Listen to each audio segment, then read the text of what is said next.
할렐루야. 오늘은 읽어주신 말씀 의지에서 부활의 능력으로 부활의 능력으로 유턴, 이런 제목으로 같이 하나님의 말씀을 나누도록 하겠습니다. 길을 가다가 길을 잘못 들었으면 유턴해야 될 때가 있습니다. 아무리 빨리 간다고 해도 목적지에 도착할 수 있는 게 아니고, 잘못된 길 걸어갔거나 또 멀리 갔으면, 더 많이 갔으면 빨리 유턴해야 되죠. 남자들이 좀 안 그렇다고 그러죠. 그냥 틀렸어도 더 가도 길이 나올 거야 그러다가 낭패를 보는 경우가 있다는데, 운전을 할 때도 유턴해야 될 때는 정확하게 유턴을 해야 할 것입니다. 근데 운전만이 아니라 인생도 마찬가지. 인생도 열심히 산다는 게 좋은 거긴 하지만 열심히 사는 것만 가지고 되는 건 아니에요. 잘못 걸어갈 때도 있죠. 사람이 실수할 수 있으니까. 그랬을 때 그걸 고집하거나 자책하거나 그것으로 다른 생각으로 하지 말고 유턴할 필요가 있어요. 빨리 돌아올 필요가 있다라고 하는 것입니다. 방향만 바꾸면 다시 갈 수 있잖아요. 오늘은 인생의 방향을 바꿨던 두 사람을 여러분에게 소개하려고 합니다. 그 사람은 엠마오로 내려가는 두 제자들이었습니다. 오늘 본문은 우리가 좀 긴 본문을 읽었어요. 예수님께서 부활하신 다음에 곳곳에서 예수님께서 40일 동안 부활체로 나타나셨어요. 부활하셔서 바로 하늘로 승천하신 게 아니라 40일 동안 부활체로 나타나셨는데, 사람의 육신도 아니고 그리고 혼도 아니라 사람의 육신과 영이 같이 포함되어 있는, 그래서 같이 음식을 잡수시기도 하셨지만, 그러나 시공간을 초월해서 갑자기 옆에 계시다가 갑자기 안 계시고 이 문을 그냥 통과하시기도 하시고, 그런 모습으로 40일 동안 나타나셨는데, 그 40일 동안 여러 제자들을 만나시고 수많은 그룹들을 만나셨는데, 그 중에 오늘 엠마오로 내려가는 두 제자를 만나셨습니다. 오늘 그 제자는 그날에 그들 중 둘이 예루살렘에서 25리 되는 엠마오라 하는 마을로 가면서 이 모든 된 일을 서로 이야기하더라. 이 두 사람이 지금 다시 엠마오로 내려가는 거예요. 예루살렘에서 엠마오로 내려가는 까닭은 성서학자들에 의하면 아마 고향이었을 것 같다. 그쪽에 있다가 이제 예수님을 만나게 되면서 예수의 제자가 되었어요. 물론 12명의 제자는 아니었습니다. 그러나 12명 말고도 많은 제자들이 있었는데, 그런 제자들 그룹이었다가 예수님께서 십자가를 지시고 부활을 하셨다는 얘기를 듣기는 들었지만 그들의 마음속에 모든 기대가 무너지고 또 그런 실망 속에 다시 이제 우리 고향으로 돌아가야 되겠다, 이렇게 내려간 발걸음이 아닌가 그렇게 생각을 합니다. 이 사람들이 누군지에 대해서는 성경이 한 사람의 이름만 얘기하고 있는데, 그 사람의 이름이 뭐냐면 그 한 사람인 글로바라 하는 자가 대답하여 이르시되, 그 한 사람의 이름은 글로바라 하는 사람이에요. 근데 이 글로바라는 사람에 대해서도 자세히는 안 나와 있지만 요한복음에 보니까 이런 얘기가 있어요. 예수의 십자가 곁에는 그 어머니와 이모와 글로바의 아내 마리아와 막달라 마리아가 섰는지라 라고. 글로바의 아내 마리아, 이 사람이 예수님의 십자가에 마지막 남아있던 여인들 중에 한 사람이었다라고 하는 거죠. 그걸 생각해 보면 굉장히 신심이 깊었던, 예수님에 대한 사랑이 깊었던 여인이었고, 이제 글로바라는 사람은 그 사람의, 그 여인의 남편이니까 역시 믿음이 좋았던 그런 초대교회 예수님의 제자들 가운데 한 사람이었을 것이다. 그리고 또 한 사람의 이름은 우리가 알 수 없습니다. 추측해서 누구일 것이다, 어떤 사람은 이 글로바의 아내일 것이다 라고까지도 얘기하지만 그거는 성경이 정확하게 얘기하고 있지는 않으니까, 분명한 것은 두 사람이 예루살렘에 있다가 다시 고향으로 돌아갔다라고 하는 거죠. 왜 돌아갔지요? 아마 예수님에 대한 그런 기대가 무너졌기 때문일 것입니다. 그들은 예수님에 대해서 기대한 바가 있었어요. 우리 이스라엘을 속량할 자이라고, 이스라엘의 회복을 가져라. 당시에 이스라엘은 로마의 식민 통치를 받고 있었고, 대부분의 이스라엘 사람들은 참 어렵게 살았어요. 굉장히 어렵게 살았습니다. 그래서 그 모든 어려움 속에서, 육체적인 어려움과 영혼의 어려움 속에서 우리를 구원하실 자가 저 예수일 것이다 라고 기대하고 예수님을 따라갔는데, 그 예수님이 십자가에 달리시는 거예요. 하나님의 방법이 때로 우리의 생각과 같지 않을 때가 있어요. 우리는 무조건 잘 되고 번성하고 이기는 쪽으로만 모든 일이 형통이라고 생각하는데, 때로 하나님은 지시는 것 같고 멈추시는 것 같고 손해보는 것 같은 방법을 통해서 오히려 우리를 구원하시고 우리에게 더 좋은 유익을 주시는 그런 하나님의 방법이 있는데 우리가 그것을 쉽게 잘 깨닫지를 못할 때가 많은 거죠. 이 두 제자 역시 예수께서 로마 황제와 대항을 하든지 유대 왕과 대항을 하든지 어쨌든 아니면 자기를 따르는 모든 사람들과 큰 그룹을 만들어서 마치 저항 세력처럼 그렇게 자기에게 어떤 대장 노릇을 하든지 그러기를 바랬는데 그렇지 않은 모습 속에서 그들은 이제 실망하며 돌아갔다. 근데 문제는 뭐냐면 엠마오가 내려가야 될 곳은 아니었다라고. 근데 그 엠마오로 내려가는 그 길이 겉으로 보기에서는 뭐 그리 대단히 잘못된 일이겠느냐라고 하는 거죠. 뭐 그리 대단히 잘못된 일이에요. 엠마오로 내려가. 예수님 따라다니다가 아닌가 봐. 이 길이 아닌가 봐. 그리고 엠마오로 내려갔어. 오늘 우리들의 모습 가운데 이 엠마오의 두 제자의 모습은 없는지, 저와 여러분은 오늘 이렇게 예배당에 나와 있으니까 분명히 엠마오로 내려가는 두 제자는 아닐 것 같은데, 그럼에도 불구하고 우리의 삶 속에서 여전히 주님과 동행하지 못하고 부활의 능력, 살아계신 주 하나님, 오늘도 찬양팀과 함께 불렀지만 그 살아계신 주님을 믿는 믿음으로 내 삶의 수없이 많은 어려움들의 문제 속에 당당하게 이기는 자로 서야 할 터인데 그렇지 못하고 세상에서는 우리의 믿음을 포기하고 세상의 법칙대로 따라가고 늘 우리의 소원과 우리의 목적은 세상에서 잘 되는 것만을 가지고 있고 하나님이 우리에게 이 땅에서 주신 사명에 대해서는 귀담아 듣지도 않을 뿐더러 우리 마음속에 새기지도 아니한 그런 모습 속에 살아가는 우리의 모습이라고 하면 이게 바로 엠마오가 아닐까. 우리는 이미 엠마오에 그렇게 거해 살고 있는 사람들은 아닐까. 한번 이 두 사람을 보면서 돌아봅니다. 이 두 제자가 어떻게 살았느냐에 대한 관심보다는 우리도 모르는 엠마오에 우리가 속해서 살고 있을 수 있겠다라고 하는 두려움을 오늘 이분들을 통해서 깨달으려고 하는 거죠. 그런데 이 엠마오라고 하는 두 제자 옆에 갑자기 한 사람이 나타납니다. 그분이 예수님이셨어요. 부활체로 나타나셨는데 갑자기 나타나요. 그분이 예수님인 줄 그들은 처음에 몰랐어요. 그 예수님께서 너 당신들 지금 무슨 얘기를 하고 있느냐라고 얘기하니까 이 글로바가 뭐라고 말하냐면 아니 당신은 지금 예루살렘에 체류하면서도 요즘 거기서 된 일을 모르느냐? 그러면서 예수님의 십자가와 부활을 쭉 얘기하는 거예요. 그리고 부활 얘기도 들었다는 거예요. 무덤에 가니까 비어 있었고 여인들이 가서 얘기했고 제자들이 가서 보니까 없었더라 하는 얘기까지 들었으나 그게 내 신앙이 되지는 못했어요. 들었는데 그냥 다 실망하고 내려가는 중이었어요. 근데 예수님께서 이 미련하고 선지자들이 말한 모든 것을 믿지 못하는 자들아라고 말씀하시면서 예수께서 십자가를 지시고 부활하시고 그렇게 나타나실 것이라고 하는 얘기를 쭉 풀어주신 거예요. 그리고 이제 도착했어요. 자기들의 집 가운데 도착했을 때 예수님께서 그냥 가시려고 하니까 이 제자들이 우리 집에 더 유하시라고, 날도 어두웠으니까 우리 집에서 식사하고 가시라고. 한국 사람들처럼 그렇게 밥 대접하는 거 우리의 마음이잖아요. 아마 모르긴 몰라도 그 오는 도중에 들었던 예수님의 말씀에 마음이 끌렸던 것 같아요. 그래서 그 얘기를 하시고 떡을 떼는데 제자들이 떡을 떼면서 예수님과의 마지막 시간을 기억했던 터라 그런지 이 제자들은 그 12제자가 아니었음에도 불구하고 그때 예수님을 알게 된 눈이 열려져서 이분이 부활하신 예수님이시구나, 무덤에서 사라지신 예수님이 바로 내 옆에 있구나 하는 것을 깨닫게 되었습니다. 근데 아쉽게도 깨닫자마자 예수님은 안 보이셨어요.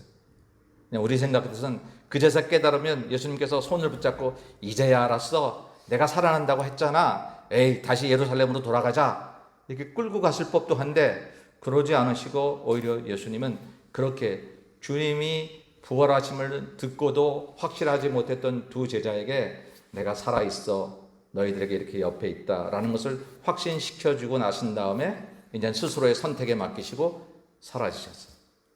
그때의 그런 선택 앞에서 이 두 제자의 모습은 이제 부활의 능력으로 예루살렘으로 유턴하는 그런 모습을 우리에게 보여주고 있습니다. 33절에 보니까 곧 그때로 일어나 예루살렘에 돌아가 보니 11 제자 및 그들과 함께 한 자들이 모여 있어. 여러분, 초대교회는 예수님 십자가 앞에 거의 뿔뿔이 흩어졌어요. 여인들과 그냥 베드로도 멀찌감치 보다가 예수님을 부인하기도 했고, 예수님 십자가에 달리셨을 때 제자 요한이 거기 있어서 예수님 어머니를 이렇게 부탁하는 그런 장면을 우리가 보지만 다른 제자들의 모습도 없어요. 기독교 공동체가 와해될만 했어요. 그런데 바로 이 예수님께서 부활하셨다는 소식을 들은 사람들이 모여들기 시작했던 거예요. 요즘 같으면 그냥 SNS로 쫙 해가지고 하루아침에도 우리 지금 저 미국과 이란 전쟁, 이스라엘 전쟁을 그냥 매일 아침 보면 뉴스로 보잖아요. 이런 시대가 참 살고 있다는 게 놀라워요. 근데 옛날에는 그렇지 않으니까 그거 이렇게 SNS로 전할 수 있지도 않고 입에서 입으로 소문을 하냐니까 누군 알고 있어도 그 옆에 있는 사람도 모르는 경우가 수없이 많은 거죠. 이 두 제자는 듣기는 들었지만 확신하지 못했으니까 또 떨어져 나갔던 것처럼. 근데 오늘 살아계신 예수님께서 직접 그들에게 나타나실 때에 그들이 곧 그때로 지체하지 않았어요. 우리가 여기까지 어떻게 왔는데 3년 동안 수고했는데 기왕 왔으니까 좀 더 쉬고 가지 이랬을 법도 한데 그러지 않았어요. 아마 그랬으면 그때 사단이 틈을 탔을 거예요. 너 아니면 사람이 없다지. 네가 여기서 믿으면 되는 거지. 뭘 다시 예루살렘으로 돌아가니? 그랬을 텐데 사단에게 틈을 주지 않고 곧 그때로 바로 일어나서 예루살렘으로 돌아가 봤어. 그랬더니 거기에 11제자들이 모여있고 그들과 함께한 자들이 모여서 예수님의 부활에 대해서 이야기를 하고 있었다라고 하는 것입니다. 이 두 제자에게 중요한 사실은 뭐냐면 엠마오로 내려갔던 엠마오로 내려간 그 길로 끝났으면 우리는 이 두 제자를 기억하지 못할런지도 모릅니다. 그리고 삶은 편안했을런지도 모릅니다. 예수 믿어서 축복을 받고 은혜를 받고 그런 것도 있지만 예수 믿어서 우리는 더 부지런해야 되고 남을 섬겨야 되고 그냥 언행심사 조심해야 되며 함부로 살지 못하는 것들이 있잖아요. 더군다나 이 시대에는 핍박을 받고 목숨의 위협까지 느낄 수 있는 그런 시대. 그래서 예수 이름만 믿지 않는다면 그냥 편안해질 수 있잖아요. 오늘 예배 전에 인도의 한 마을에서 있었던 한 크리스찬의 이야기를 영상으로 보여드렸어요. 난 크리스찬이 아닙니다. 그 말 한마디만 하면 죽지 않을 텐데 식구들이 편하게 살 수 있을 텐데 절대로 그렇게 뒤돌아서지 않겠다고. 나는 예수 따라가 살기로 했고 나는 절대로 뒤돌아가지 않겠다라고 그렇게 고백해서 그렇게 해서 예수님을 배반하지 않은 그런 믿음의 사람들 얼마나 곤고한 인생을 살아요. 결국은 죽었어요.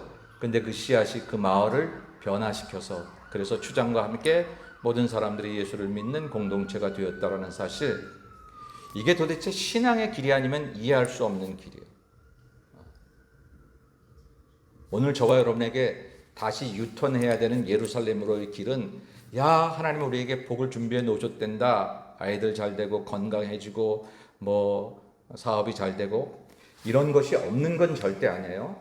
저와 여러분에게 분명히 있을 줄로 믿습니다. 분명히 있을 텐데 사실 다시 예루살렘으로 돌아가는 길은 그거를 보장받고 가는 길은 아니라고 하는 거예요. 그것은 오히려 주님이 계신 곳이기 때문에 가는 거예요. 아멘. 주님의 뜻이 계시기 때문에 가는 곳이다라고 하는 것입니다. 아멘. 우리는 언젠가 이 땅의 삶을 마치면 하나님 앞에 서게 될 것입니다. 우리의 영원한 예루살렘은 새 예루살렘 성이라고 말하는 천국에 있으니까. 그런데 그때 하나님 앞에 갔을 때 여러분 무엇을 결산할 수 있을까요? 저와 여러분이 하나님 앞에 가서 세상에서 타던 차 얘기할까요? 세상에서 살던 집이 방이 몇 개였는지 그것 가지고 하나님께서 저에게 얘기하실까요? 그렇지 않을 거거든요. 우리의 인생이 점점 하나님 앞에 가까울 날이 될 때에 우리의 생각과 우리의 준비는 뭐냐면 하나님하고 이야기를 나눌 수 있는 그런 것들을 우리가 준비해야 된다라고 하는 거예요. 정말 내 삶이 하나님이 보시기에 합당하게 살았는지라고 하는 것에 대해서 내가 전도하며 기도하며 말씀 가운데 살았는지에 대해서 우리가 돌아봐야 그 예루살렘에 돌아갔을 때에 그분과 이야기를 할 수 있을 텐데 오늘 그것이 천국에서만이 아니라 오늘 우리가 사는 동안도 매번 이루어져야 한다는 것을 오늘 성경은 이야기를 하고 있는 것입니다. 우리가 돌아가야 될 예루살렘, 바로 그것이 어디인지를 우리가 깨닫고 다시 유턴하는 것, 이게 오늘 우리들의 영적인 숙제다. 그래서 오늘 결론을 이렇게 생각해 보려고 합니다. 우리가 유턴해야 될 자리와 돌아가야 될 자리는 어딘가? 우리가 유턴해야 될 자리를 알아야 되잖아요. 이게 잘못 가고 있구나, 이거 아니구나 하는 것을 알면 그 다음에 돌아서는데 어디로 돌아서야 될 것인가? 오늘 그 얘기를 그냥 선명하게 제가 별 설명 없이 해드릴 텐데 여러분 한번 여러분이 자기의 삶에 잘 적용해 보셔서 예수 믿는 것을 너무 이 세상에서 그냥 내가 좀 편안해지고 좋은 사람들 만나고 그런 정도로만 생각하지. 이건 부수적인 거예요. 그게 없다는 게 아니에요. 근데 우리가 본 메인을 잘 알아야지. 메인 디쉬를 잘 먹어야 맛있는 거지. 그냥 다 이렇게 사이드만 먹고 그렇게 하셔도 되겠어요? 우리의 살아온 인생이 메인 목적이 뭔지를 잘 알아야 되는 것인데 우리가 유턴해야 될 자리는 과연 어딘가로. 그것은 믿음을 떠난 자리에서 돌아서야 됩니다. 믿음을 떠난 자리에서 돌아서서 믿음으로 사는 자리로 돌아와야 돼요. 믿음을 떠난 자리, 그건 뭡니까? 믿음으로 살지 않는 자리예요. 나는 예수 믿는 사람임이 분명한데 내가 세상에 가면 여러분 만나는 모든 사람들이 가면 내가 교회 다니는 거 알잖아요. 아는데 거기서 내가 믿음을 사용하지 않는 모습이 된다면 그게 엠마오예요. 아이, 믿음은 교회에서나 하는 거지. 여기서 뭐야 믿습니다가 어디 있어. 그냥 계산해야지. 세상이 좋아하는 대로 살아야지. 그러면 그게 엠마오라고 하는 거예요. 그 자리에서 떠나서 믿음을 사용하는 자리로 돌아오는 거예요. 여전히 그 사람들과 관계 속에 있는데, 여전히 그 사람들과의 만남 속에 있는데 내가 이제 믿음을 사용하는 사람으로 바뀌어지면 그 엠마오였던 자리가 예루살렘으로 바뀌는 거예요. 오늘 성경은 이런 얘기를 우리에게 해줍니다. 예수께서 이르시되 할 수 있거든이 무슨 말이냐? 믿는 자에게는 능히 하지 못할 일이 없느니라. 이 얘기 전에 어떤 얘기가 먼저 있느냐면 한 귀신 들린 아들을 가진 아버지가 예수님 앞에 이 귀신 들린 아이를 데리고 온 거예요. 여러분, 내가 힘든 것도 문제지만 자식이 힘든 게 사실 제일 힘들잖아요. 그것보다 더 힘든 게 어디 있어요? 내 자식이 귀신이 들려서 맨날 넘어지고 거품 물고 그러면 얼마나 힘들겠어요. 근데 그 아이를 데리고 와서 예수님께 뭐라고 말하냐면 하실 수 있거든 내 아이를 고쳐달라고 말해요. 하실 수 없으면 말고. 얼마나 점잖아요. 얼마나 젠틀한 사람 같아요. 근데 신앙적으로는 옳지 않은 거라는 거예요. 그 얘기를 듣고 예수님께서 말씀하시는 거예요. 할 수 있거든이 무슨 말이냐? 할 수 있거든이 무슨 말이냐? 믿는 자에게는 능히 하지 못할 일이 없느니라. 네가 이 믿음을 가져야 된다라는 거야. 너 지금 엠마오에 있어. 할 수 있거든이 무슨 말이냐? 너 예루살렘으로 돌아와야 돼. 믿는 자에게는 능히 하지 못할 일이 없느니라. 그러니까 그 아이의 아버지가 이렇게 변합니다. 곧 그 아이의 아버지가 소리를 질러 이르되 내가 믿나이다. 나의 믿음 없는 것을 도와주소서 하더라 라고 말씀하고 있습니다. 결국 고쳤어요. 똑같은 자리에 있었는데 할 수 있거든 좀 고쳐주세요. 그럴 때는 엠마오에 있었던 거예요. 근데 똑같은 자리인데 거기서 내 믿음 없는 것을 도와주셔서 당신이 하실 수 있는 줄로 믿습니다 라고 할 때 그가 예루살렘으로 유턴한 거예요. 여러분, 믿음을 사용하는 자리가 예루살렘입니다. 아무리 내가 성경책 들고 다녀도 이걸 들고 다녀도 내가 아는 사람들에게 여전히 믿음으로 말하지 못하고 믿음으로 살지 못하면 우리는 늘 엠마오에 있는 거예요. 엠마오에 머물다가 그냥 우리의 인생이 끝날 수도 있습니다. 그러나 우리가 도착해야 될 자리는 예루살렘이지 엠마오가 아니라고 하는 것입니다. 두 번째 우리가 돌아가야 될 그런 예루살렘은 어디고 엠마오는 어딜까라고 할 때 두 번째는 사명을 내려놓은 자리에서 사명을 찾는 자리로 바뀌어져야 사명을 내려놓은 자리는 엠마오입니다. 사명을 찾는 자리가 예루살렘이다. 그러므로 내 사랑하는 형제들아 견실하며 흔들리지 말고 항상 주의 일에 더욱 힘쓰는 자들이 되라. 사도 바울이 부활 소식을 쭉 고린도전서 15장에 이야기한 다음에 마지막 절에서 이 얘기를 하는 거예요. 항상 주의 일에 더욱 힘쓰는 자들이 되라. 이는 너희 수고가 주 안에서 헛되지 않은 줄 알미라 라고 말씀합니다. 해 아래 모든 것이 다 헛되고 헛되다 그래서 우리 수고가 다 바람처럼 날아가고 없을 거라고 했는데 주 안에서 수고한 것은 절대 헛되지 않다라고 말씀하십니다. 우리는 그것을 사명이라고 그렇게 이야기를 합니다. 사랑하는 여러분, 저와 여러분이 예수를 믿는 것은 우리의 구원을 위함이 첫 번째 목적이긴 하지만 정말 구원받은 성도라면 하나님이 나를 구원시키신 뜻을 알아서 사명을 위해 살아야 돼요. 그 사명이 여기가 다 버리고 저 아프리카로 선교사 나가는 거, 어떤 사람에게는 그게 사명이라고 생각해서 그렇게 가시는 분들도 있지만 모든 사람에게 다 자기 있던 것을 떠나서 가라 하면 여기는 누가 지켜요? 그러니까 꼭 그런 외적인 모습만이 사명이 아니라 오늘 저와 여러분이 이 주일날 내 교회에서 내가 하나님을 섬기고 예배해야지라고 나와서 예배를 드리는 것도 우리의 사명이에요. 내가 여전히 그리스도인임을 나 스스로 확인시키고 사단이 내 시간을 틈타지 못하도록 하나님의 집에서 하나님의 시간에 있다가 세상에서 이렇게 나를 노출시킬 때에도 이 하나님의 집에서 하나님의 시간 속에 있던 이 영적인 기운을 가지고 세상을 이겨내겠다고 다짐하며 우리가 예배를 드리는 거거든요. 여러분 그냥 온 것 같지만 그냥 놀러 오신 게 아니에요. 오랜만에 반가운 사람 만나러 온 게 아니에요. 이 세상에서 우리를 그리스도인 되지 못하게 만들려는 악한 사단 마귀의 권세에서 여러분들이 오늘 나를 지켜내고 내 가정을 지켜내고 내 교회를 지켜내기 위해서 하나님의 집에서 하나님의 시간 속에서 하나님의 사람으로 오늘 예배를 드리는 것, 이게 우리의 귀한 사명 중에 하나다라고 하는 것입니다. 어떤 에게는 교회를 위한 사명을 주셨습니다. 다른 사람 섬기지 않는데 왜 내가 섬겨야 될까? 때로는 그게 불평이 될 수도 있고 비교하면서 속상할 때도 있지만 바로 그게 내게 사명이라면 그 사명에는 반드시 축복이 따르니까 하나님 그것을 통해서 내게 주시려고 하는 복이 있으니까 그 사람들을 위해서 내가 그 일을 하는 게 아니니까 하나님을 위해서 하는 거니까 여러분 그 자리에 서서야 된다라고 하는 것이죠. 돌아보십시다. 오늘 여러분들이 예배 자리에 와 있긴 한데 이게 엠마오인지 예루살렘인지, 만일 주님 앞에 온 것이 기쁨이고 감사고 내가 여기 있어야 될 자리를 믿음으로 믿고 오신 것이라면 여러분은 예루살렘으로 유턴하신 것이지만 아무리 교회 안에 있어도 나 편안함을 위해서 내 즐거움을 위해서 그래서 언제든지 돌아갈 수 있는 자리로 생각하고 오셨다면 그것은 우리도 모르게 엠마오에 있는 자리가 된다라고 하는 것이죠. 마지막으로 오늘 우리가 있어야 될 사명의 예루살렘의 자리는 어딘가라고 하는 것. 세상 만족으로 사는 자리에서 하늘 시민으로 살아야 될 자리를 찾아가야 된다. 세상 만족으로 사는 자리가 엠마오라고 하는 거예요. 엠마오. 그런데 우리가 엠마오에서 유턴해서 하늘 시민으로 사는 자리로 바뀌어져야 된다.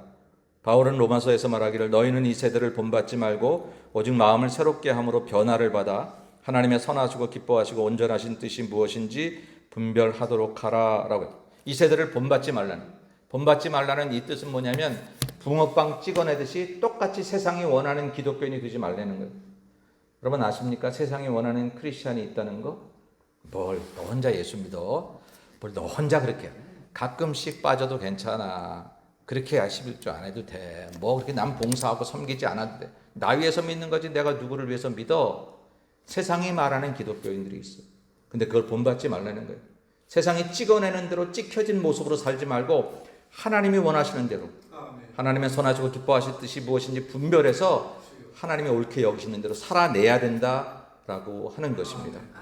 우리 똑같이 기독교인으로 교회 와 있지만 여기가 엠마오라고 하면 세상 만족으로 내려간 거예요. 아이고 3년 동안 예수 따라다녀봤자 힘들었네, 고생했네, 이제는 끝이네 라고 고향 찾아간 사람들, 세상적으로는 누가 이걸 뭐라 하겠습니까? 우리가 사명 안 가지고 정말로 없던 영적인 그런 만족을 안 가지고 세상 만족을 가지고 교회를 나온다 한들 누가 우리를 뭐라 하겠어요? 여전히 교회 나오는데 목사님도 칭찬하고 다른 사람도 칭찬하겠죠. 세상에서는 여전히 우리를 그리스도인이라 보겠지요. 근데 하나님 보시기에 네가 그 자리에 있어도 너는 여전히 엠마오에 머물러 있는 사람이야 라고 판단을 하신다면 그건 문제라고 하는 것입니다. 엠마오는 내가 세상 만족의 목표를 가지고 사는 자리에 교회를 다니면서도 내가 그냥 잘 되는 것, 건강한 것, 잘 사는 것, 자식 잘 되는 것, 거듭말하지만 하나님 이것을 절대 소홀히 여기지 않아요. 주실 거예요. 근데 원래 먼저 해야 될 것은 뭐냐면 하나님의 나라와 의를 위해서 하늘 시민이 되는 거예요. 하나님의 사람으로 올곧게 살아내는 거예요. 땅에 사는데도 우리 마음속에 하늘 계신 하나님을 내 아버지로 모시고 예수 그리스도 부활하신 예수의 그 능력으로 세상에서 하늘 향기 드러내며 사는 법이 다르구나. 이렇게 살다가 내 인생 이 많은 것들을 가졌지만 마지막 죽을 때는 다 무덤에 내려가고 아무것도 없는데 불안해할 그 사람들에게 내게 소망이 있어.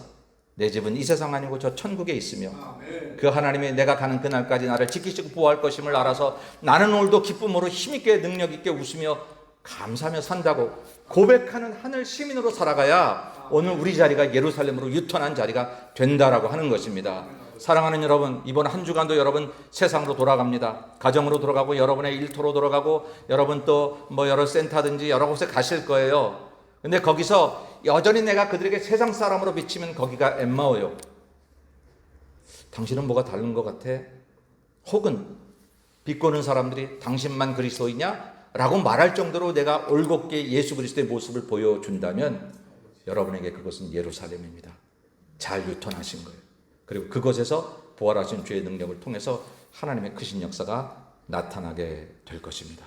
이번 한 주간 우리가 가는 모든 곳들이 엠마오가 아니라 예루살렘이 되어서 아름다운 유턴을 통해서 하나님의 영광의 부활의 증인으로 살아가는 저와 여러분 모두가 다 되시기를 주님의 이름으로 간절히 축원합니다.